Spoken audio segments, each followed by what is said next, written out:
Salut à vous la famille, bienvenue sur la table de l'insertion pour ce nouvel épisode. Aujourd'hui, je suis avec Latifa Gabiche, directrice générale Sulo France, qui me fait l'honneur d'accepter cette invitation parce que, comme vous le savez, j'essaye de vous amener des profils toujours plus qualitatifs. Et aujourd'hui, j'ai Latifa qui me fait cet honneur. Merci Latifa d'avoir accepté. Tout d'abord, avec grand plaisir. Merci de m'avoir aussi également invité. Et ça fait avec grand plaisir d'être là et à la table d'insertion et de partager, puisque c'est important, je pense, aujourd'hui de partager et de transmettre. Ouais, c'est vrai qu'on en a parlé un petit peu en amont. Et c'est vrai que c'est un profil particulier qui va, je sais, parler à pas mal de monde. Est-ce que toi, tu peux commencer, si là, on devait amorcer tout de suite, est-ce que tu peux me dire un petit peu qui est Latifa Gabiche, où est-ce qu'elle a grandi, comment elle a grandi, avant d'aborder, bien sûr... Alors déjà, si on va sur mon identité, donc je suis Latifa Gabiche, je suis française, d'origine tunisienne, donc de parents tunisiens. Je suis née en Tunisie. Je suis arrivée en France, j'avais un peu plus de 3 ans. Et depuis l'âge de 3 ans, donc je vis en France. Et plus exactement, j'ai vécu à Nice. Okay. Et actuellement, j'ai 56 ans, mère de 2 enfants, une fille de 28 ans, Lina, et Fares, un garçon, donc 25 ans. Et j'habite dans la région parisienne depuis que je suis arrivée, depuis mes études supérieures. Donc voilà à peu près mon parcours. Après... j'expliquerai plus tard peut-être mon parcours, ce que j'ai fait. Ouais, tu sais, on va l'aborder assez tôt. Hein. Ouais. On va l'aborder assez tôt. Moi, j'aimerais savoir, tu vois, là, tu m'as parlé de Nice. À quel moment, du coup, parce que tu as dit par rapport à tes études supérieures, à quel moment tu es arrivé sur Paris pour quel type d'études? Évidemment, avant d'aborder Sulo France. Tout d'abord, j'ai eu un parcours un peu chaotique, pour être très, très honnêtement un peu chaotique, parce que, effectivement, j'ai grandi à Nice, comme je l'ai évoqué, mais j'ai eu une petite parenthèse de 3 ans. On m'a renvoyée en Tunisie pendant 3 ans. C'est vrai ? Oui, effectivement, parce que grandissant, on va dire, en France à l'école et en Tunisie à la maison. Donc c'était un peu compliqué et moi en tout cas, j'aspirais de vivre, comme on dit, pleinement à la française. Et c'était un peu compliqué pour mes parents, donc on m'a renvoyée en Tunisie en pensant que j'allais... ils craignaient que je devienne un peu trop française.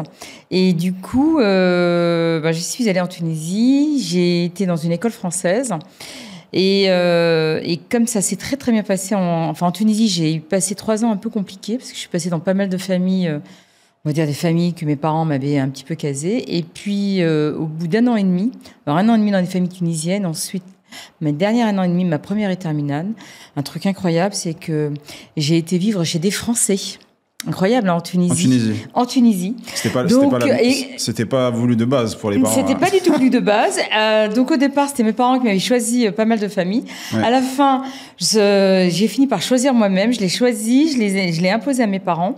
Et du coup, comme je me suis retrouvée dans un cadre, on va dire, extrêmement bienveillant, et puis j'étais dans un milieu très intellectuel parce que j'avais donc cette famille, je l'avais rencontrée parce que c'était une copine que j'avais en classe en première et son père était prof de philo au lycée de la Marsa à Tunis.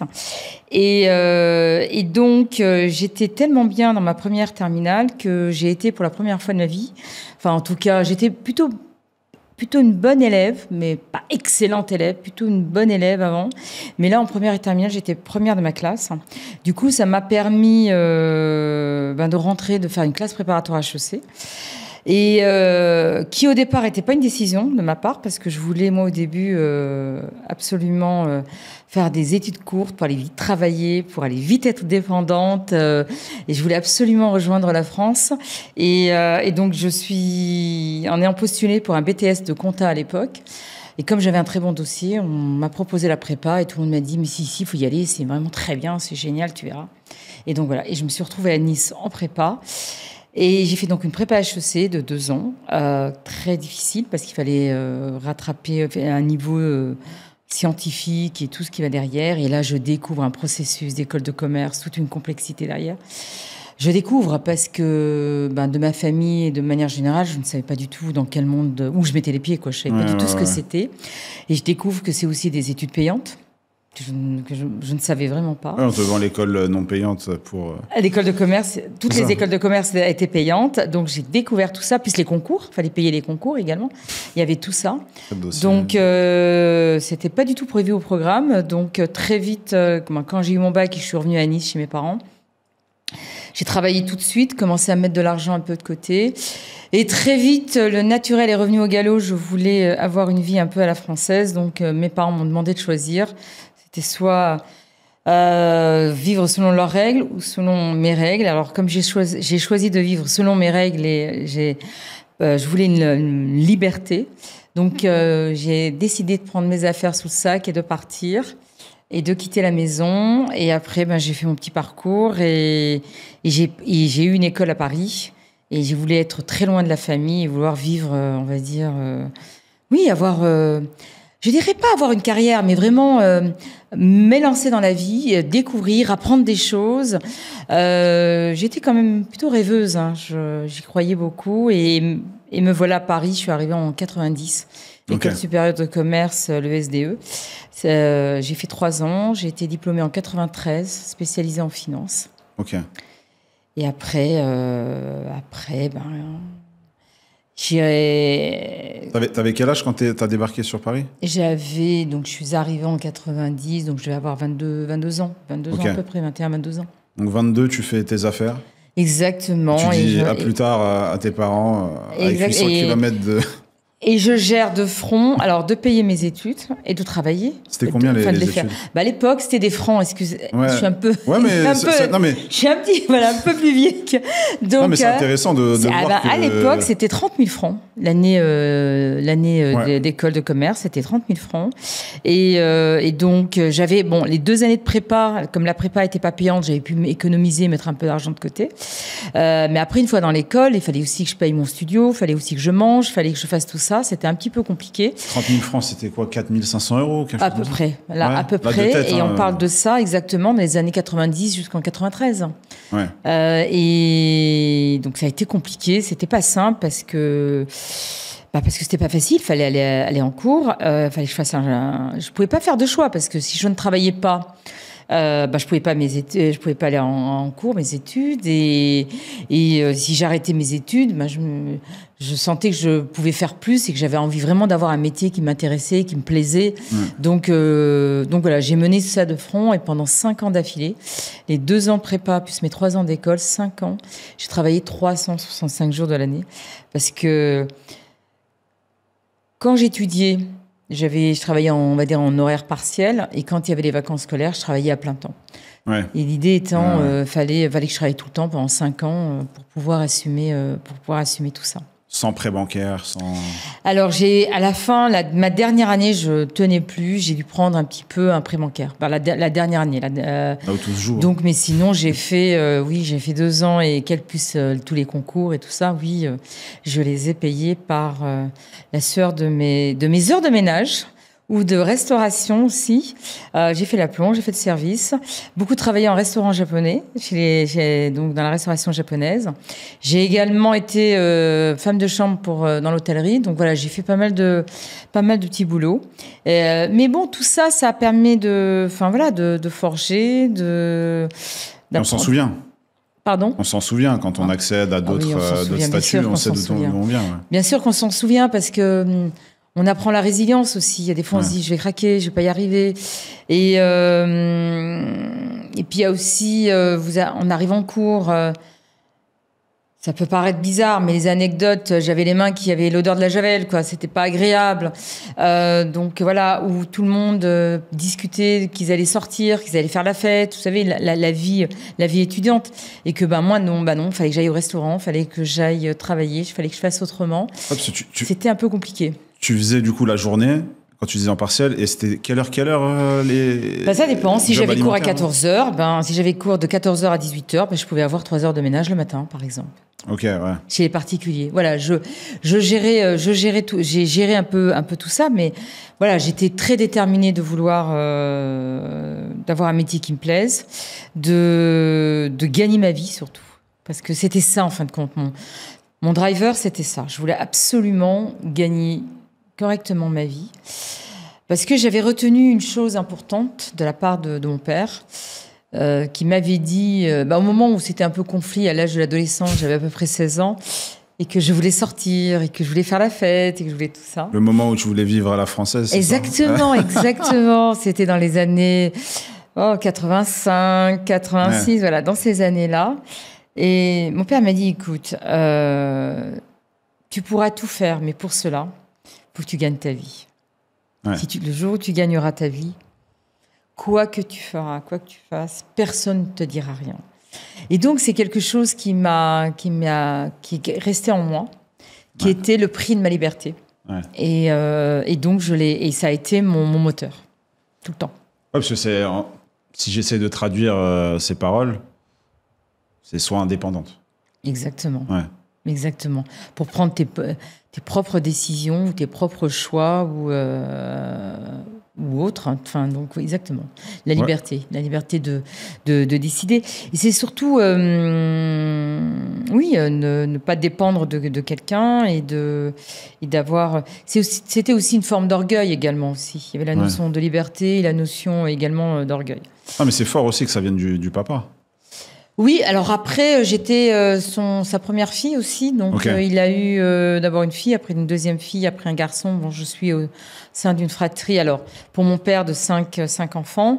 De ma maman, 7, parce que ma mère, elle s'est mariée 3 fois. Donc, déjà, je viens d'une histoire un peu atypique de ma maman qui s'est mariée 3 fois. Donc, pour une Tunisienne, c'est un peu atypique. Ouais. Donc, voilà. Et par ailleurs, ma maman également...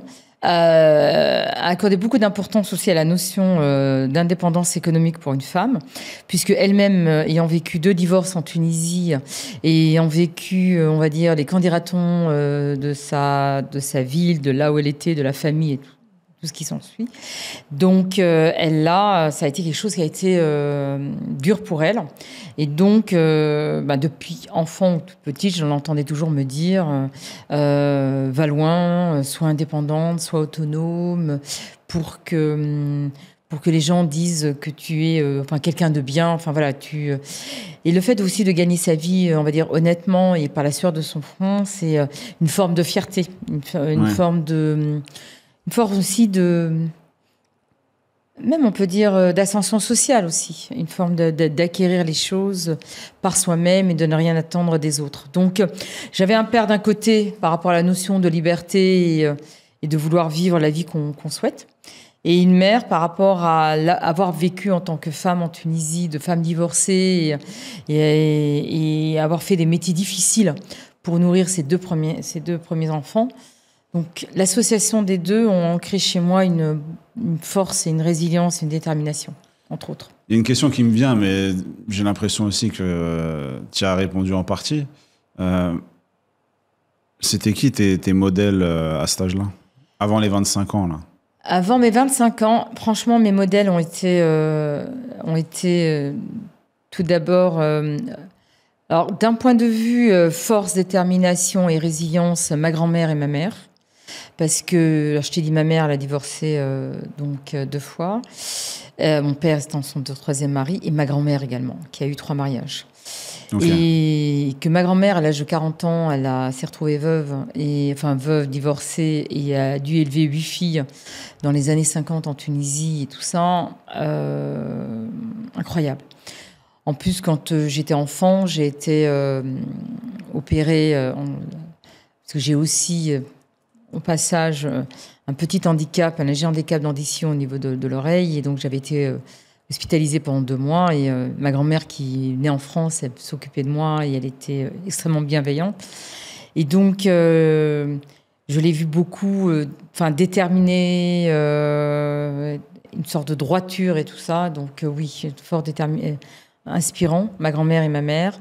Et mon père, ce qui m'a inspiré chez lui, très sincèrement, c'est C'était un des rares Tunisiens, on va dire, que j'ai pu voir autour de moi qui était un peu intellectuel. Pourquoi? Parce que mon père lisait beaucoup de journal, lisait des livres. On recevait, on avait le Nice Matin tous les jours devant notre porte. Et c'est quand même pas courant. C'était pas courant dans notre société. Et moi, j'avais très tôt une attirance pour la lecture et pour tout genre de choses, qui n'était pas du tout le cas de ma mère, qui a pas fait d'études et qui a pas étudié. Donc j'avais ces deux décalages. Donc l'angle intellectuel, j'étais inspirée par mon père. Ok. Et j'ai eu aussi ça, moi, dans mon enfance. Le Parisien, moi. D'accord. Le Parisien avec ma mère. On l'avait dans la boîte aux lettres tous les jours et c'est moi qui le lisais le matin, etc. Donc c'est vrai qu'en termes d'actualité, la curiosité un petit peu sur pas mal de sujets, ouais, ça m'a beaucoup aidé pour la vie que j'ai aujourd'hui. Mais ouais, je t'ai posé cette question parce que je me suis douté qu'il y avait la maman, aussi le papa par rapport à ses conseils et tout ce qu'il a pu te projeter. Toi, au moment où tu finis les études, qu'est-ce qui se passe? Tu sais déjà un petit peu ce que tu veux faire? Tu sais déjà que tu as envie de manager à terme, que tu as envie d'utiliser ça s'est pas du tout, bagage scolaire profilé de cette manière-là, parce que quand on est en école de commerce ou même en prépa, on est biberonné, on va dire, où les entreprises nous attendent, qu'on va avoir les meilleures places, que tout va être magnifique, que tout ça. Donc, je me suis dit, je vais trouver assez facilement du travail. Ça n'a pas changé, hein, Latifa, au passage. D'accord. On dit toujours la même chose. Donc, j'ai eu un peu une douche froide parce que j'ai été diplômée en 93 et de 93 jusqu'à mon premier CDI, donc qui s'est passé quand même presque 4 ans, où j'ai eu, on va dire, plein de on va dire, de boulot d'intérim où je faisais pas vraiment directement, c'était lié à mon diplôme, puisque mon diplôme était d'être contrôleur de gestion. J'étais prise en compta client, en compta fournisseur, tout type de métier, mais pas en contrôle de gestion. Pourquoi? Parce que quand j'ai fait mes 3 ans d'école de commerce et que j'avais des stages, et donc j'avais pas les moyens à l'époque de faire des stages non payants qui était relié à mon domaine. Ouais. Et comme je n'étais pas entourée dans une famille où on pouvait réfléchir à une stratégie de carrière, j'ai pas pensé au coup d'après. J'ai pas été assez fine pour comprendre ça. Donc du coup, mes stages étaient plutôt des remplacements de jobs d'été, c'est-à-dire de comptabilité et tout. Et du coup, quand vous arrivez diplômé et que vous postulez un poste de contrôleur de gestion, que vous avez fait aucun stage autour du contrôle de gestion, je n'arrive pas à trouver un métier autour de cela. Mais en faisant tous ces différents boulots, c'est sans regret parce que ça m'a permis de travailler ma polyvalence quand je passe d'une entreprise à une autre, de découvrir différents systèmes d'informatique. J'ai même travaillé en tant qu'agent commercial pour vendre des produits financiers. C'est pour te dire. Mais tout ça m'a travaillé un petit peu de parler avec des gens, avec des cadres et des cadres supérieurs. Ça m'a sorti un peu de ma timidité. Donc, j'ai appris autre chose, même si ce n'était pas... Voilà. Et j'ai pu avoir un métier de contrôleur de gestion en 97 chez Socopa International, et où j'étais contrôleur de gestion commerciale. Donc, j'y reste 3 ans. Ça se passe plutôt bien. Bon, heureusement, j'ai eu mon 2e enfant. Et là, je me retrouve au placard suite de congé maternité. Donc, oui, parce que attends, tu m'as dit 93, 4 ans avant ans. le CDI. Donc, tu m'as dit ta fille... Donc, j'ai fait que des missions d'intérim. J'ai fait pas mal d'émissions d'intérim. Ta fille, c'est 97 ? Pardon? Ta fille en 97. Ah oui, j'ai eu une fille. Alors, ma fille en 97 et j'étais en intérim, exactement. Et j'avais travaillé dans une entreprise juste avant qui était Pitney Bowes où j'y suis restée un peu plus de 8 mois, 9 mois, où ça s'est bien passé. Pensant que après que j'ai eu ma fille, il allait me reprendre. Ça s'est pas passé comme ça. Donc après, j'ai trouvé Socopa, dans lequel je suis entrée en tant que contrôleur de gestion commerciale. Là, ça se passe très très bien, mais là je tombe à nouveau enceinte et à nouveau j'ai mon fils et l'histoire je ne poursuis plus chez Socopa, je m'arrête là. Pas grave, j'enchaîne parce que j'étais vraiment dans l'esprit d'avancer dans la vie, et puis de manière générale je fonctionne comme ça, je veux dire, je regarde pas trop derrière moi, je regarde plutôt devant moi. Et puis je rentre en septembre 2000 chez Shep. Et là, je rentre d'abord en intérim. Je rentre en tant que contrôleur de gestion commerciale. Alors, on me dit d'abord une mission d'1 mois. Et j'y reste 21 ans. J'y fais 8 postes. Et je finis dans cette entreprise en tant que directrice générale. Et ça a été une très, très belle histoire. J'ai vécu vraiment 21 ans extraordinaires, alors avec des hauts et des bas, mais plus hauts que de bas. Et là, j'ai pu, me révéler à tous les niveaux. Je veux dire, intellectuellement, professionnellement, tout ça. Et là, le fait aussi d'être maman vous révèle aussi une certaine... j'avais 2 enfants, je venais d'acheter une maison, j'avais des factures à payer, j'avais un peu tout ça. Donc j'arrive chez Shep, au départ on me dit contrôle gestion commerciale, bon, pourquoi pas. Je fais tout pour que ça se passe bien, ça se passe bien. 1 mois plus tard, même pas 1 mois plus tard, on me dit il y a un poste de on crée un poste de contrôleur de gestion industrielle. Ouais, mais j'y connais rien en industrie. Non, mais t'inquiète, on va t'apprendre, on va t'expliquer. J'apprends tout, j'apprends autour de ça. Moins d'1 an plus tard, vu que j'avais très très bien réussi, j'avais monté ce qu'on appelle des KPIs, des coûts par usine, par produit, par tout ça. Enfin, tout ça n'existait pas, et de bien comprendre les coûts.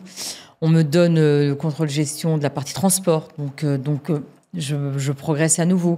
On me donne encore un autre challenge de passer en supply chain, de devenir cost optimization. Enfin voilà, donc après je passe de poste en poste. Et puis après, au sein de Shep, qui était une entreprise anglo-saxonne, c'est une entreprise qui a travaillé beaucoup sur la méritocratie. Et donc... Waouh. Pardon ? Waouh. Et donc, ça fait du bien d'entendre ça. j'ai vraiment été, c'était génial dans cette boîte parce que j'ai pu exprimer, ils m'ont laissé aussi m'exprimer. Enfin, ça s'est passé dans les 2 sens. Et au sein de Shep, j'ai travaillé, je suis arrivée en 2000 et j'y suis restée pendant 7 ans où j'ai fait toute la partie finance. Donc, contrôle de gestion, c'est mon métier. Une fois avoir bien progressé de partout, puis je devenais même un modèle pour les autres pays, parce que j'étais pour la France, je devenais un modèle pour tous les autres pays. Et puis, au bout d'un moment, en 2006-2007, je commençais à tourner en rond. Qu'est-ce que j'ai envie de faire ? Qu'est-ce que j'ai envie ? Qu'est-ce que ceci ? Qu'est-ce que cela ? Combien de temps à ce moment-là dans la boîte ? Dans la boîte, ça faisait déjà 7 ans. 7 ans, ouais. Ça faisait déjà 7 ans. Ouais, 90. Et... j'avais déjà fait... et là, je voulais encore progresser. Parce que ce qui m'arrivait, c'est que dès que je prenais un nouveau poste, je découvre des choses, j'apprends, je trouve ça génial, je mets des choses en place, ça y est, ça roule, et d'un seul coup, je m'ennuie. J'ai envie d'autre chose. Donc, j'avais tout de suite ce besoin-là. Et à un moment donné, on me proposait de faire la même chose, mais au lieu de la France, de le faire à l'échelle européenne. Bon, je me dis, je vais suivre les coûts de 30 usines, suivre 150 usines, c'est la même chose. Je vais rien apprendre de plus. Et comme je travaillais proche des industriels, j'étais à côté d'eux à les conseiller comment il fallait faire pour avoir le meilleur coût de la productivité, comment tout ça et tout. Ouais. Je voyais, et j'étais au milieu d'hommes. J'étais au milieu dans un milieu extrêmement masculin. Alors, Shep, donc je disais que c'est une entreprise anglo-saxonne, mais c'est une entreprise qui propose des solutions de manutention pour les produits de la supply chain. Donc, par exemple, les palettes. Donc, si vous voyez des palettes bleues, voilà, c'est des palettes bleues où les industriels agroalimentaires transportent leurs produits et donc nous, on louait ces supports. Et donc, ces palettes-là, ça demande du tri, de la réparation, enfin, un ensemble de choses. Donc, par rapport à cela, donc j'étais dans ce milieu-là, il n'y avait qu'un milieu d'hommes, et je les conseillais de comment avoir les meilleurs coûts, plus efficaces, comment atteindre les budgets, comment réussir, comment tout ça. Et il y avait 2 postes ouverts, d'être directeur d'usine ou responsable d'usine ou responsable des sites sous-traitants. Et j'avais regardé derrière moi, j'avais déjà 15 ans à peu près d'expérience en finance, et je me suis dit, est-ce que j'ai envie de refaire la même chose ou pas ? Et là, je vais voir mon patron de l'époque et je lui dis, là, je vais oser quelque chose. C'est peut-être ridicule, mais j'ai envie de me lancer dans l'industrie et je veux apprendre un métier d'être responsable industriel. Tu es sûr ? T'es sûr ? Ouais, je suis sûre. Au fond de moi, je te cache pas que je flippais. Mais bon, j'y suis allée. Qu'est-ce qui t'a Qu'est-ce qui t'a donné envie de passer un métier. De le solliciter, solliciter un entretien et lui dire ce qui m'a... mon souhait. J'ai souvent écouté mon intuition intérieure. Okay. Et quand je te disais que j'avais atteint le bout de mes postes au niveau des suivis des coûts et tout ce qui est autour des coûts et de la finance, et que je voulais autre chose. Donc, j'avais fait des postes pour être... des entretiens pour être adjointe directrice financière ou ce genre de choses. Et ça ne me faisait pas vibrer. Hein. Ouais. Ça ne me faisait pas vibrer. Je me suis dit, non, il y a quelque chose qui... ça ne va pas. J'ai un besoin de quelque chose, j'ai besoin d'un renouveau et ce n'est pas ça. Et comme je parle avec quelques personnes, elles m'ont dit, bah, écoute, si tu as envie vraiment de quelque chose, eh ben, tu vas le chercher. Va le chercher. Parce que j'ai eu la chance aussi de rencontrer, j'ai eu de très belles rencontres qui m'ont permis de m'ouvrir un peu ce genre de choses. Et du coup, ben, je veux quelque chose, ok, ben, je vais y aller. Et après tout, qu'est-ce que je risque et qu'est-ce que je... Voilà. Et c'est ce que j'ai fait et j'ai osé. Et là, j'ai pu obtenir un poste donc, en 2007 de responsable industriel pour la France et le Benelux. Et là, je fais vraiment un métier d'homme où j'étais sur la route, où j'ouvrais des usines, je fermais des usines, j'étais en charge de la production, de la qualité des clients, enfin, tout un ensemble de choses. Et du coup, j'ai fait de très, très beaux projets. Et du coup, ça m'a ouvert les postes en 2010 un poste de cadre dirigeante. Donc, après, tout naturel d'être directrice des opérations. Après, par la suite, 2 ans plus tard, on me donne la direction supply chain. L'entreprise en question fusionnait le transport et l'industrie, mettait tous ensemble. Que j'ai mené ça pendant 4 ans. Et après, il y avait le poste qui s'ouvrait de direction générale. J'ai postulé et j'ai eu le poste de directrice générale. J'y suis restée 5 ans. Donc voilà, donc j'ai passé 21 ans, j'ai appris, découvert, et j'ai appris sur moi aussi. J'ai appris sur le métier surtout. Donc, et puis une fois que j'ai fait le tour en tout cas au sein de Shep, je connaissais le métier par cœur, tout ça, j'avais fait le tour. Donc, on fait le choix de quitter Shep et de découvrir une autre aventure. Et donc j'ai rejoint Sulo en 2021. Ok. Donc, tu as eu un an de... 3 mois, il y a eu 2 très rapides. Ça. Je suis restée jusqu'en 2021 chez Shep, plus exactement jusqu'en été 2021. Puis dans la foulée, j'ai enchaîné chez Sulo France. Sulo France, donc, qui propose des solutions de pré-collecte des déchets auprès essentiellement des clients comme la collectivité ou les secteurs le B2B. Et là, en tant que directrice générale également, et là, presque 4 ans. Donc voilà, j'ai fait presque 4 ans au sein de cette entreprise. Pareil, pour la redynamiser, la mettre sur la marge de la croissance et la développer, tout ça, et de créer aussi, parce qu'il y a ça aussi qui fait partie des choses de mon métier que j'aime, c'est créer de la croissance, repérer des talents, créer des nouveaux leaders, enfin tout ça. Donc voilà, donc aujourd'hui, oui, c'est vrai que je me suis découverte. Quand tu me parles de management tout à l'heure, tu me disais, mais à quel moment je voulais faire du management, tout ça. Je ne veux pas te dire que c'est venu tout de suite, à ma sortie d'études, c'est pas vrai. Les choses se sont faites un peu au fur et à mesure. Et quelque part, aujourd'hui, j'ai envie de te dire que peut-être que ce sont des choses qui étaient déjà ancrées en moi. Je ne savais pas vraiment exactement quoi avant, mais ce qui m'a poussée, c'est à chaque fois d'apprendre autre chose, différemment.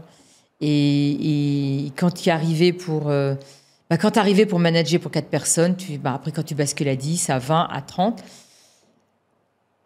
forcément, ça te demande des nouveaux défis. C'est pas forcément... Voilà, c'est des nouveaux défis et c'est l'envie de surmonter ces nouveaux défis. C'est comme comme un sportif qui a envie d'aller plus loin dans ce qu'il fait.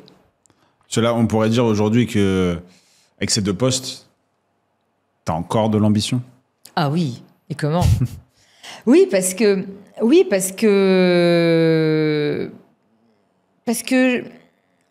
on a, je sais pas, je considère, où chacun d'entre nous, on a 1000 et une vies. Mais pour ma part, je trouve que j'ai une expérience, très forte expérience, que ce soit de direction générale, des métiers d'hommes, des métiers de différents secteurs. J'ai encore envie d'apprendre et j'ai surtout envie encore de transmettre. Moi, j'ai eu la chance sur ma route de rencontrer des gens formidables qui m'ont appris des choses, qui m'ont ouvert les yeux et tout ça. Et j'ai envie de retransmettre ça. Ce qu'on m'a donné, j'ai envie de le redonner. J'ai envie de le redistribuer. Donc, il y a ça. Il y a aussi le fait j'ai de l'énergie.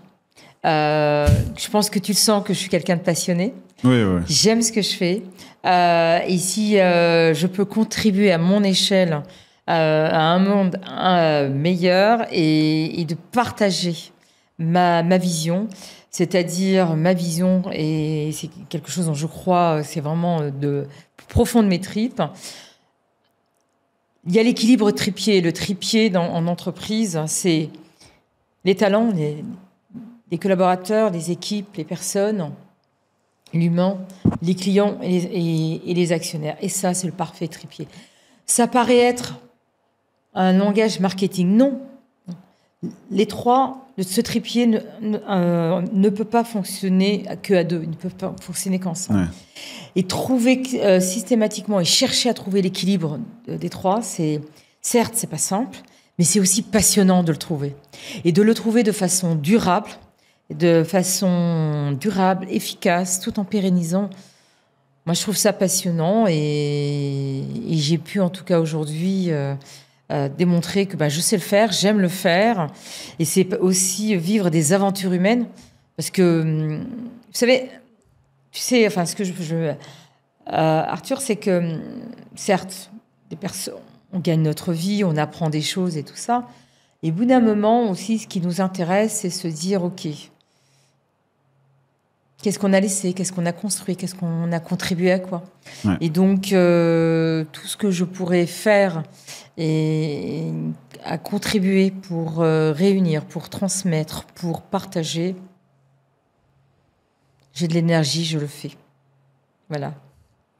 J'aime bien, j'aime beaucoup, parce que de ce que j'ai compris, ton ascension, en tout cas c'est chez Shep, c'est fait via ton intuition, parce que tu l'as écouté, tu as sollicité aussi. Tu as beaucoup sollicité les toi N+1, toi N+2 pour accéder au poste, où ça a vraiment été beaucoup d'ouverture de poste ou un départ, et tu te dis, il faut que je me cale sur ce... Alors, ce qui est ça, non, j'ai pas beaucoup sollicité. J'ai surtout postulé à chaque fois. Ouais. Ça a été assez incroyable parce que si je vais prendre le poste... alors, pour le poste de responsable, alors certains sont arrivés à moi. Certains, j'ai sollicité, mais pas beaucoup. Un ou deux, je pense, qui sont arrivés à moi. D'autres, j'ai postulé. Et l'anecdote que je peux te raconter, qui reste mémorable, et ceux qui m'entendront et qui ont vécu, en tout cas, ma candidature, quand j'ai postulé pour le poste de directrice des opérations, ce qu'on appelle directrice industrielle en 2010, j'ai fait 7 interviews, alors que ça faisait déjà 10 ans que j'étais dans l'entreprise. Ouais.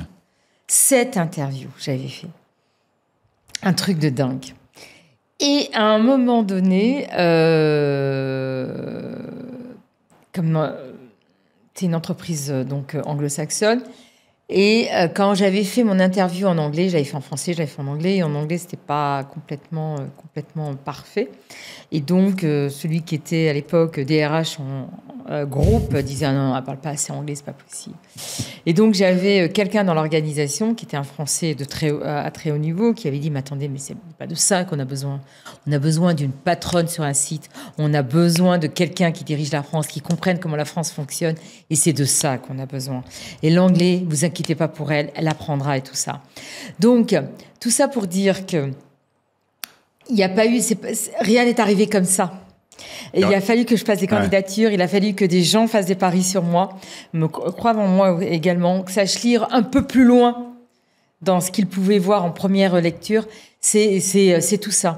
Et c'est aussi savoir prendre des risques, comme au sein de l'entreprise, comme moi-même, parce que je te rappelle qu'à un moment donné, j'ai quitté la fonction finance pour aller dans un métier industriel qui n'était pas du tout le mien. Ouais. Je m'inquiétais de me dire, mais mon Dieu, est-ce que je vais être capable de faire 400 km de voiture ?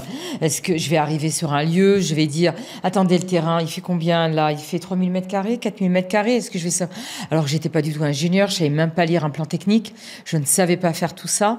C'est pareil après quand on m'a donné le transport. Enfin, je venais pas de ce monde-là. Donc...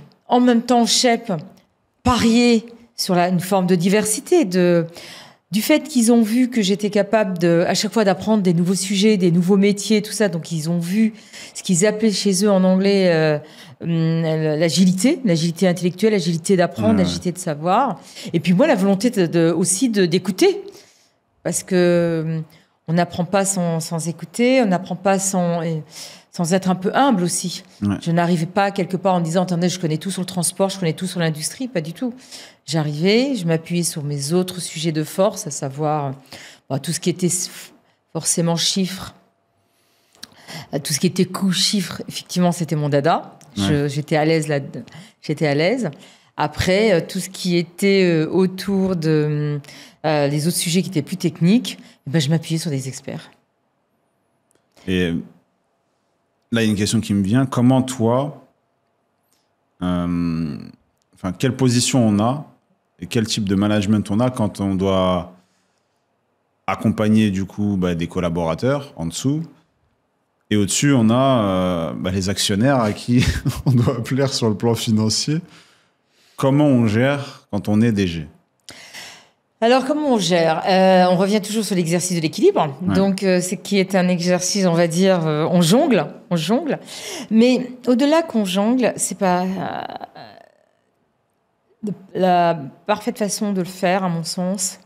C'est d'avoir une stratégie très claire, qui parle aussi bien aux actionnaires qu'aux collaborateurs, dans les deux sens. Et il faut qu'elle soit la même et cohérente. D'une part, il faut qu'elle ait du sens et il faut qu'elle parle aux équipes. Il faut qu'elle parle aussi aux actionnaires. Et c'est une question parce que quand on dit aux équipes et aux actionnaires qu'on veut de la croissance, tout le monde veut la même chose, mais même les collaborateurs veulent de la croissance. Tout collaborateur veut être dans une entreprise qui soit pérenne, qui gagne de l'argent, et que tout va bien. Et en plus, quand tu es sur des postes à variables, etc., en plus... Exactement. Donc, voilà, maintenant, on construit ensemble la stratégie. Et souvent, ce que j'ai en tant que directrice générale, je suis votre porte-parole face aux actionnaires. Ouais. Donc, c'est ensemble qu'on va construire notre stratégie, parce qu'il s'agit de notre entreprise. Parce que l'entreprise, c'est pas un inconnu. Pas pour moi. Elle est faite de un tel, plus un tel, plus un tel. C'est la somme d'individus. Et c'est nous tous qui créons l'histoire de cette entreprise, et c'est nous qui décidons qu'est-ce qu'on veut en faire. Ouais. Et donc, j'embarque les équipes donc, autour de la stratégie et d'avoir une vision et d'avoir un plan. Mais pour cela, il faut qu'on soit clair. Qu'est-ce qu'on veut ? Que veut le marché ? Ça passe aussi par le client, aussi bien le client interne que le client externe. Donc, c'est avoir une vision claire et avoir du sens. Et comme ça, d'embarquer. Et normalement, les actionnaires vous suivent. Et dans la pérennité d'une entreprise, d'un point de vue résultat financier, pareil, les collaborateurs vous suivent. Ils savent bien que c'est dans l'intérêt de personne de travailler dans une entreprise où les résultats sont pas bons. Et donc, pour éviter cela, c'est comment on travaille efficacement, comment on travaille intelligemment, comment on fait de sorte à ce que ce que nous faisons soit rentable et rentable pour tout le monde, pour que tout le monde s'y retrouve. En fin de compte, ça paraît être du bon sens, ouais. Mais ça ne peut fonctionner que comme ça. Ok. Et toi, comment... Ça, c'est une question, j'attends une belle réponse et je sais que tu vas me la donner.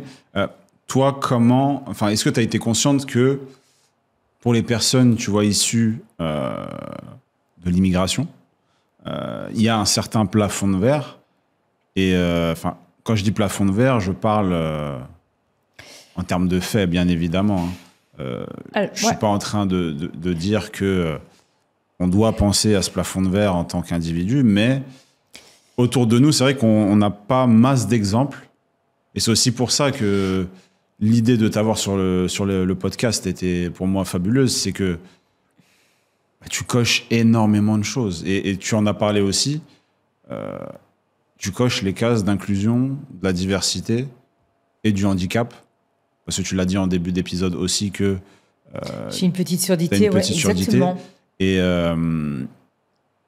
finalement, c'est assez rare sur le marché en France. Alors, écoute, je te remercie de cette question. Alors, je ne sais pas si ma réponse sera belle, mais en tout cas, c'est effectivement... il faut traverser ces choses-là. Il faut les traverser. Et moi, je les ai traversées... alors, je les ai toutes traversées. Je te rassure, je les ai toutes traversées. J'ai traversé en tant qu'origine arabe. Je les ai traversées en tant qu'origine... en tant que femme. En tant que mon problème auditif. Je l'ai traversé en tant que... même en tant que ce que j'appelle classe sociale. Tous ces sujets-là, je les ai traversés tout le long de ma carrière et aujourd'hui, je suis profondément, réconciliée avec tout ça. Et tous ces exercices-là, alors j'ai eu mes vagues, je suis passée, on va dire, par des hauts et des bas autour de toutes ces questions-là. Le fait d'avoir été déterminée par ma mission, par ce que j'avais envie de faire, j'oubliais un peu mon problème. Et de temps en temps, je voyais mon problème. Ouais. Comme tu dis, l'histoire du plafond de verre. Et j'ai plein de discussions très intéressantes de personnes qui m'ont ouvert la réflexion. J'ai le souvenir d'un collègue que j'avais qui était ingénieur. Et je lui disais...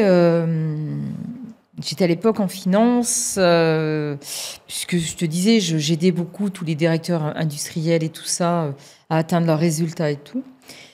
Et je voulais une promotion, mais je voulais qu'on vienne à moi, mais ça venait pas à moi, je voulais autre chose, je voulais que ça bouge. Et je discutais beaucoup avec ce collègue, énormément, et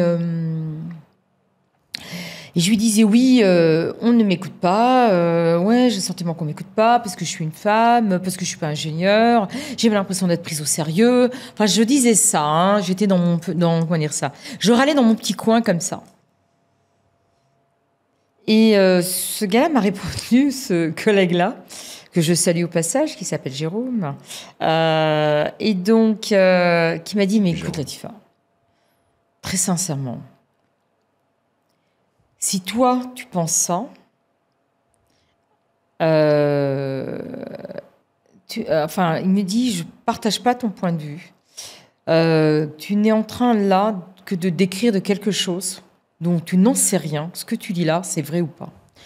Je ne comprends pas. Tu devrais arrêter. Tu n'as qu'à être toi-même, tu dis ce que tu as à dire et tu oublies complètement tout ce côté-là, t'es pas ingénieur, t'es une femme, t'es ceci, tu arrêtes ça. Parce que sinon, on tourne en rond et tu vas être focusé que par ça et tu ne seras jamais focusé par ce que tu as envie de dire vraiment. Et tu ne seras pas concentré sur l'essentiel de ton message. Oh, ça m'avait... Ouais, comment tu me le racontes, j'essaie de me mettre à ta place et je me dis, ah, tu shifts là. C'est ça. Je me suis dit, mais c'est vrai. C'est quoi mon vrai message? C'est ce que j'ai à dire sur le fond ou je me préoccupe sur la forme?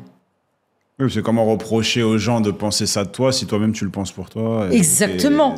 Exactement.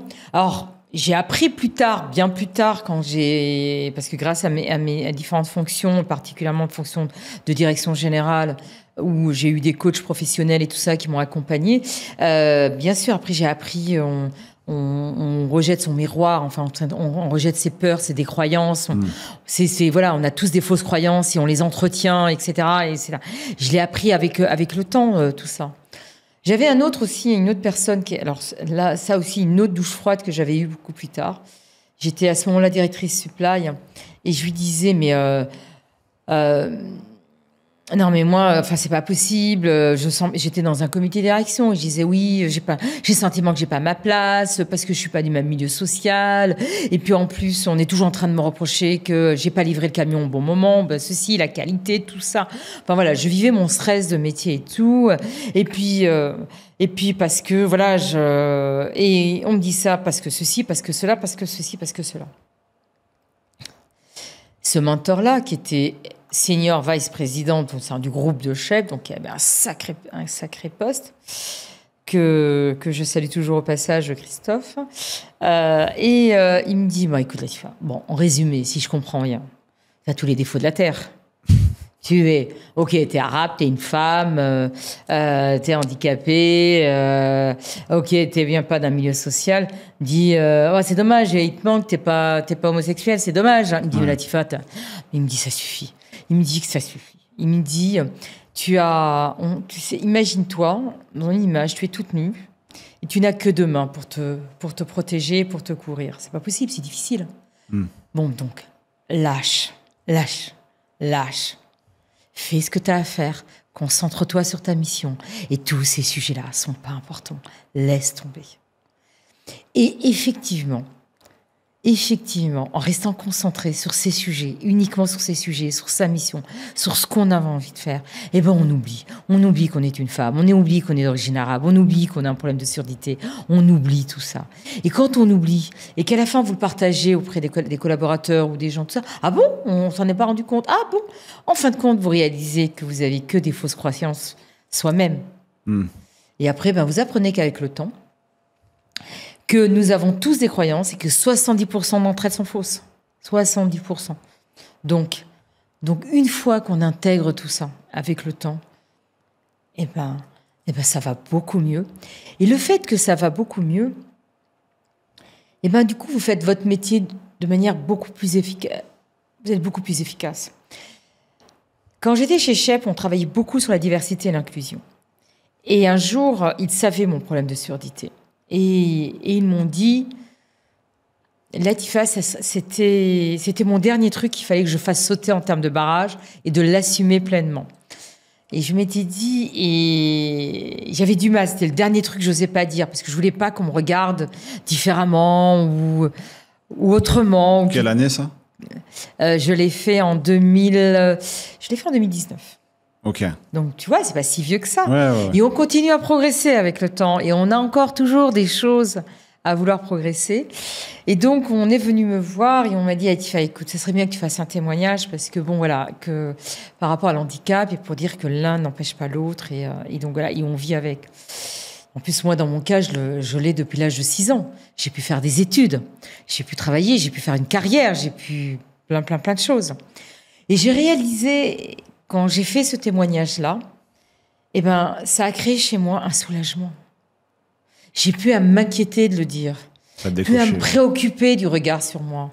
Et du coup, être concentré uniquement sur ce que j'ai à dire et sur les messages que j'ai envie de faire partager.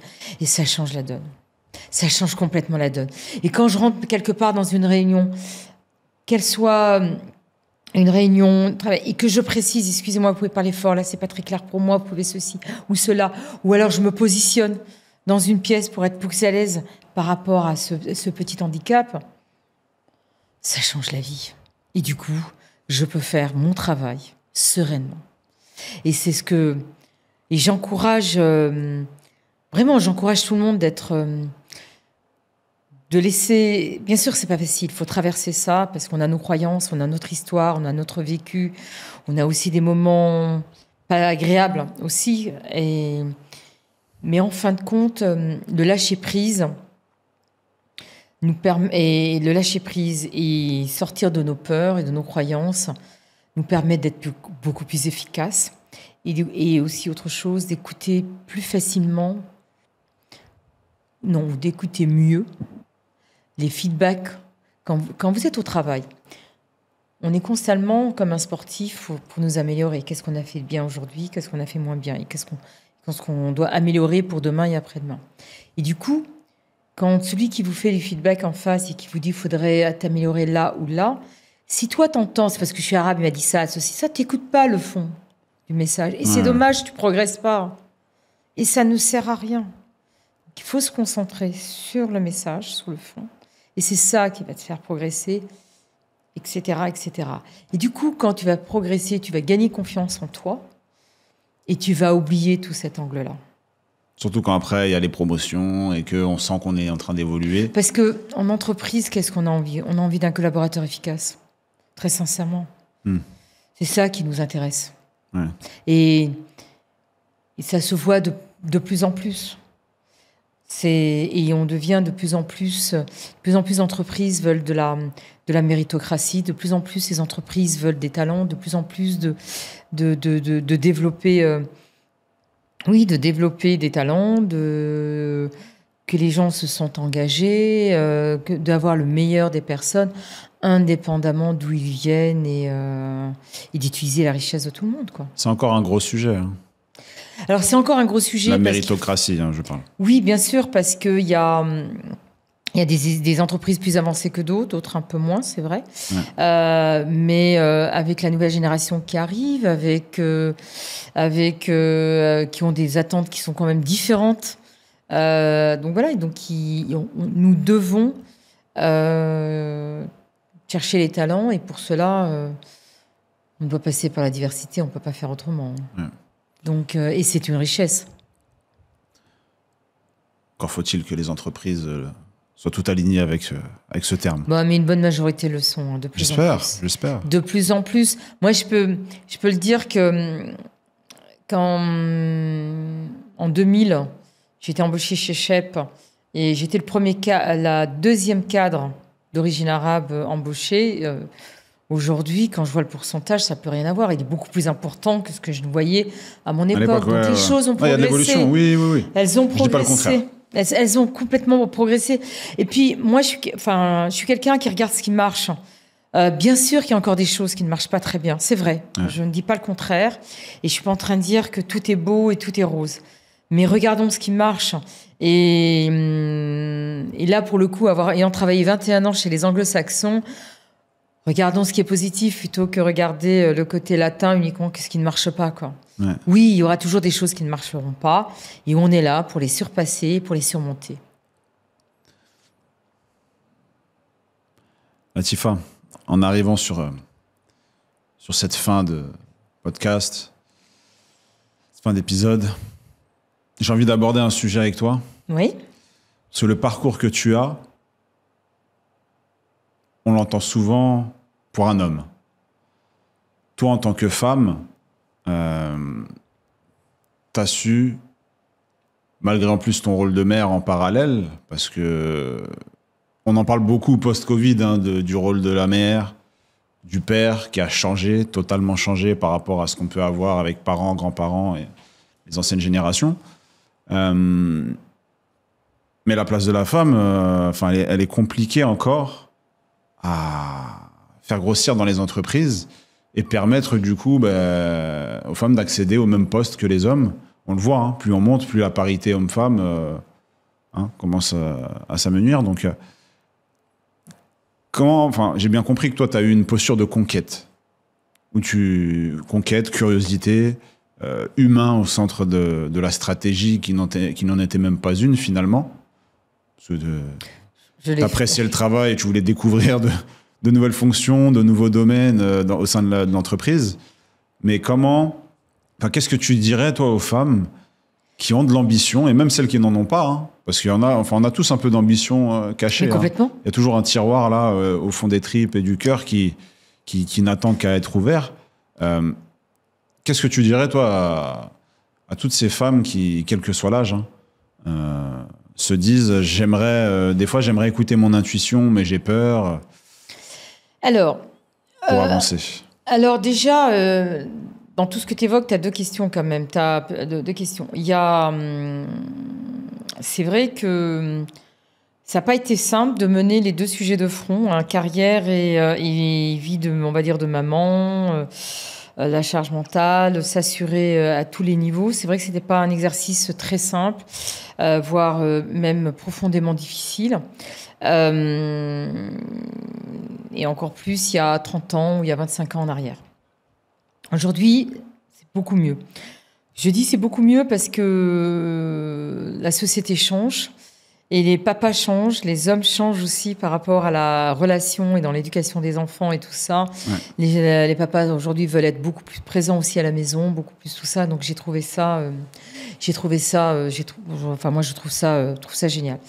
Et même j'ai une anecdote autour de ça en tant que directrice générale au sein de Shep où on a voulu travailler sur la vie équilibre pro et perso et j'avais les syndicats qui m'ont demandé est-ce qu'on peut faire des jours additionnels pour les mamans pour qu'elles puissent rentrer chez elles, s'occuper de leurs enfants et tout ça. Ma réponse a été, pourquoi ce serait que les mamans qui rentreraient tôt chez elles pour s'occuper de leurs enfants? Mais moi, je voudrais que tous les collaborateurs, hommes comme femmes, rentrent plus tôt chez eux pour s'occuper de leur famille. Ce n'est pas réservé qu'aux femmes de rentrer à la maison plus tôt. Donc voilà, c'est... Ça a été bien accueilli?